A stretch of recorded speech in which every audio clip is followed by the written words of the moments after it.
Muy buenos días, damas y caballeros. Aquí estamos con otra entrega de su telediario 1+1. Hoy miércoles. Miércoles 15 de enero. Mitad del primer mes de este año Mitad del 2025. primer mes, así es. Y mitad de la semana. Así es, y ya no hay pretexto para no asistir temprano a las labores. Así es. Y a las escuelas. Ya sí es verdad que arrancó el año, Ya arrancó señores. el año. Sí. Y arranca el año y hoy, a mitad de mes, pues crecen las expectativas con relación a los cambios que se dan por seguro van a ocurrir en el tren administrativo, en el gobierno. Correcto. Que podría abarcar ministerios, ¿verdad? Direcciones generales y por supuesto en el cuerpo diplomático esos cambios comenzaron hace mucho. Así es, comenzaron temprano. Comenzaron temprano, desde final de año y han continuado durante el año en curso. Hoy vence el plazo para irse a su casa de la ministra, que puso la propia ministra en su renuncia, en su carta de renuncia, de Cultura, el Ministerio de Cultura. Ayer le hicieron un acto muy bonito. Una despedida de los empleados, la mayoría de los cuales lo llevó ella. Sí, así. Ahí, y bueno, hubo hasta lágrimas en ese acto. La diva dijo que volvía para los medios de comunicación.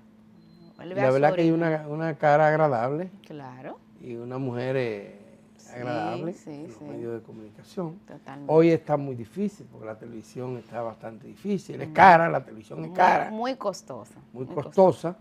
Y hoy el espectro mediático es tan amplio, me dicen. Sí, nacional e internacional. Nacional e internacional, pero a nivel nacional nosotros tenemos un espectro muy amplio. Ya no se trata de 5 o 6 canales de televisión. No, dicen. Hay más de 60 canales de televisión. Canales de televisión abierta, como estos, son medios donde estamos nosotros, abierta, y además que transmiten por la banda VHF. También. Pero también lo hay por la banda UHF, también abierto. Correcto. Canales abiertos.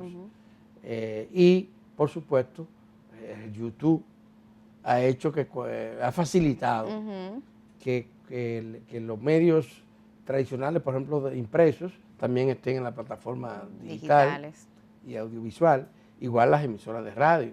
Sí, yo te decía nacional e internacional porque también se compiten con muchas plataformas streaming que conquistan la atención de los dominicanos y de las dominicanas hasta el punto de que hay gente que te dice, no, yo no consumo televisión local, se la pasan en esas plataformas. Pero bueno, hace un tiempo que ya la televisión dominicana venía experimentando alguna crisis que implicó que grandes figuras salieran de la televisión, algunas se fueron a los medios, a la radio, por ejemplo. Hoy día algunas lo que hacen también es que combinan la plataforma de YouTube y hacen algunos podcasts y luego transmiten en la televisión, pero sin implicar la producción, que es lo que sale realmente costoso. Vamos a ver cuál va a ser la suerte de la diva Milagros Germán, que como ya bien has dicho, ha anunciado su retorno a la televisión, deja la política. Pero bueno, el caso nuestro es el del Estado, la administración pública.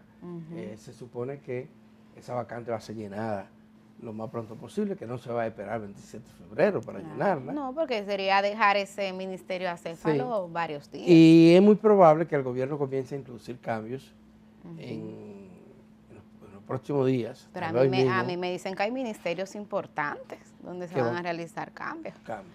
Algunos de esos cambios, hay que decirlo, se estaban esperando para agosto, pero no sé qué pasó, que el presidente a final de cuentas fueron pocos los cambios que hizo en agosto. Pero todo indica que ahora sí es verdad, hay varios funcionarios y funcionarias que andan asustados. Así es. Y hay algunos, como nuestro invitado de hoy, en primer plano, que están siendo víctimas, objeto de campañas, porque quieren ese cargo. Ese cargo es muy codiciado. Es uno de los más importantes. Nos estamos refiriendo al Ministerio de Obras Públicas. Sí. Damas y caballeros. Pero bueno, ya que no hay pan, que venga circo. Bueno. Entonces la gente está ahí, el morbo está encendido en estos días, esperando quién que va para tal o cual sitio. Fíjate que en el Ministerio, por ejemplo, de Cultura, parece que hay un cambio brusco. A último minuto. A último minuto, que ha puesto un aprieto a algunos que tenían sus trajes hechos. Había gente que tenía todo recogido ya. Y equipos armados. Que no están, que iban para allá. Sí, lo daban por hecho. Como un hecho. A mí me han enseñado que hasta que no sale el decreto no hay nada seguro. No hay nada seguro. Y cuando se ponen a circular esos rumores, a veces los gobiernos echan para atrás, porque eso les facilita también ver cómo anda la popularidad. Sí, medir. Antes de meter la pata, porque a veces se mete la pata. Claro que sí se mete, claro que sí. Eso es así. El mundo político también está en baja. Sí, en es verdad. De debate, tú no te como que hay una especie de tregua todavía, la tregua navideña. La oposición no tiene bandera clara. Está tranquilita. Hasta ahora, rumbo bien claro. Sí. Y más bien está inmersa, sobre todo uno de los principales partidos de oposición, en debates internos por la candidatura presidencial desde ya. Así es. Porque hay jóvenes que se consideran ya con los méritos suficientes para saltar eslabones de la escalera, ¿verdad? Sí, sí. Y llegar a la presidencia de la República para materializar sus ideas, que tienen que aclararlas y tienen que compartirlas para ver qué es lo que proponen, qué es lo que piensan estos jóvenes. Pero este vacío que tú lo has descrito de manera magistral, también confirmar lo que hemos venido diciendo aquí, que es una oposición bastante reactiva, que es una oposición que reacciona en función de la agenda gubernamental, porque ese es un momento, un escenario ideal para que la oposición salga a la opinión pública, haga algún tipo de propuesta, enseñe cuál sería la agenda prioritaria que como país tendríamos que desarrollar ahora en el 2025. Sin embargo, tú ves que están calladitos. Sí, pero fíjate que no es solo la oposición, es el país. Aquí nosotros tenemos una crisis alternativa. Bueno, sí, es cierto. Tenemos una crisis alternativa. Nosotros tenemos un modelo económico que impera aquí ya va para las 4 décadas. Y ese modelo no es cuestionado significativamente. No.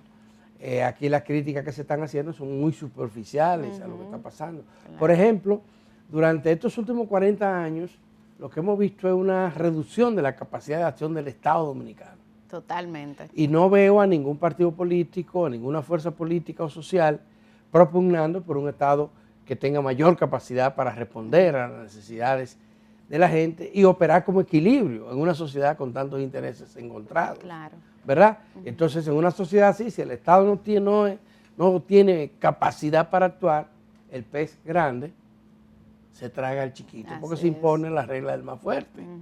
¿Qué es lo que yo creo que está ocurriendo? En la sociedad dominicana, lo único que esto se ve con mayor énfasis en los ámbitos económicos, más que los políticos.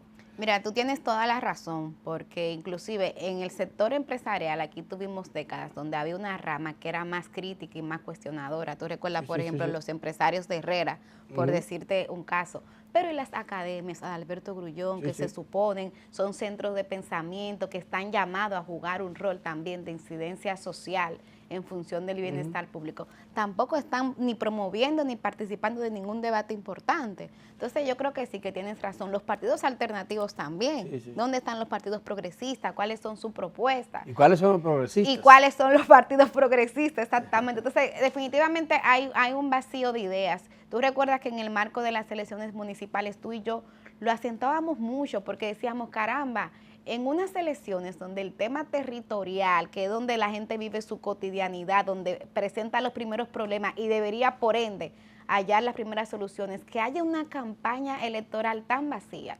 Pero mira, sucedió algo parecido en la presidencial y por ahí hemos seguido. Ya vamos en 2025 y es lo mismo. Hay un vacío importante en el país. No se están debatiendo ideas, no se están debatiendo propuestas programáticas. Alberto, para nada. Aquí es chercha.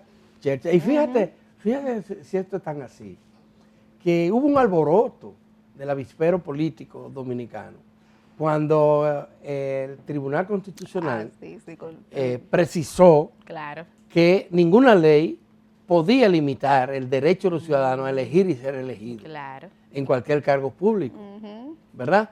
Y que entonces era incorrecto lo que planteaba la ley de partido o la legislación dominicana en el sentido de que el régimen electoral, de que para llegar a cualquier cargo público había que formar parte de un partido o un movimiento político cuyos requisitos para constituirse eran mayores que los que tenían los partidos políticos. Y hubo un alboroto por eso.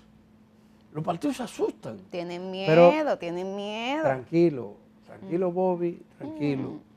Porque tampoco a nivel de movimientos sociales y movimientos políticos tuve alternativas que puedan sustituir el liderazgo que tienen los propios partidos. Pero mira, yo no diría tanto tranquilo, Bobby, porque es una puerta que se abre al sistema y es cierto que tú tal vez no veas condiciones en las organizaciones alternativas, pero aquí pudiéramos estar hablando de gente que de manera individual, a veces figuras populistas, es lo que nos ha enseñado lo que ha pasado, por ejemplo, en América Latina, en Estados Unidos, los llamados outsiders, entran al sistema y aprovechan ese descontento, ese vacío, esa falta de propuesta que hemos venido señalando y se casan con la gloria de Alberto Grullón. La idea no es... Que no siempre son las mejores figuras, esos outsiders, no siempre representan lo mejor. Pero recuerda los datos de la encuesta de cultura democrática y la encuesta del Latino Barómetro. La gente lo que quiere es que les resuelvan. Entonces hay gente que se monta en esos discursos populistas y conquista el voto de Alberto Grullón. Pero el tema no es eso. Y yo creo que ese es el riesgo que están viendo los partidos políticos, que saben que deben y entonces temen. No, los partidos políticos lo que quieren es tener el monopolio. Claro. De la nominación. No es eso, olvídate de eso. Yo creo que sí, que por ahí lo que quieren es tener el monopolio. Y la verdad es que en América Latina se conocen pocos casos de movimientos políticos bien articulados que lleguen al poder. Pero hay casos. Y eso puede ocurrir en la República Dominicana. Ojalá fuera eso no está al doblar la esquina. No. La gente sí tiene derecho a postularse. Y lo que te digo es no implica ahora mismo ninguna amenaza para el mundo partidario. Absolutamente ninguna amenaza. Yo creo que hay un descontento, pero hay su descontento. Hay descontento, pero tú tienes que, tú estoy hablando de eso. ¿Quién encarna los cambios que necesita la sociedad dominicana? Dentro o fuera de los partidos políticos. Sí. Yo lo que veo es una crisis, una ausencia de eso. Sí. Y mientras no exista alguien que encarne las aspiraciones del pueblo, dentro o fuera del partido, olvídate. Pero tú y yo estamos hablando de lo mismo, porque lo que estoy diciendo es justamente que esa falta de alguien que encarne, ahora con la facilidad de tener candidaturas independientes, pudiera implicar que haya condiciones para que alguien de fuera, un outsider, venga y se comprometa con esa agenda. Entonces, al final estamos hablando de lo mismo, solo que lo estamos diciendo de manera distinta. Es así, pero ojalá saliera que alguien de afuera que conquiste la simpatía. El problema es que a veces son figuras pero que yo no la veo. Sale peor la Yo no la veo a doblar la esquina y creo que también el pueblo dominicano, así de relajito, tiene suficiente madurez para rechazar cualquier porque aquí estaban felices, uno porque sacaron casi un 2% de los votos. ¿Y qué es eso, Dios mío? ¿Qué conformismo es eso? Un 2%, no me diga, hombre. No, por Dios. Y aquí se celebró cuando la izquierda, algunos grupos de izquierda, superaron el 1%. Oye, exacto. El 1%. ¿Cuántos años necesitamos eso te iba a decir. para lograr constituir mayoría? Y son los pueblos los que hacen los cambios, Milice. Totalmente de acuerdo. Son los pueblos. Totalmente de acuerdo. Y los pueblos paren a sus propios dirigentes. Pero bueno, eso es lo que tenemos, damas y caballeros. Mientras tanto, prepárense porque el gobierno también está iniciando su embestida de aquí al 27 de febrero para copar el debate público, pasando balance. Presentando sus logros. Presentaron sus logros de estos últimos 4 años. La oposición tiene que prepararse también, porque lo que va a tener que hacer es reaccionar y nada más. Otra vez. Porque no tiene, repito, una propuesta programática que implique cambio hacia adelante, no retroceso. Esa es la situación, damas y caballeros.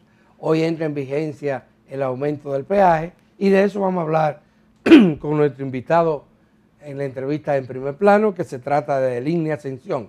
Él es el ministro de Obras Públicas, un hombre que está en primer plano de hace mucho, 4 años tienen eso. Así es. Y sigue. Contando. Y más tarde viene también nuestra colega Altagracia Paulino, quien es la presidenta del Observatorio de Consumidor. Una pausa breve y regresamos con Ligne Ascensión Burgos.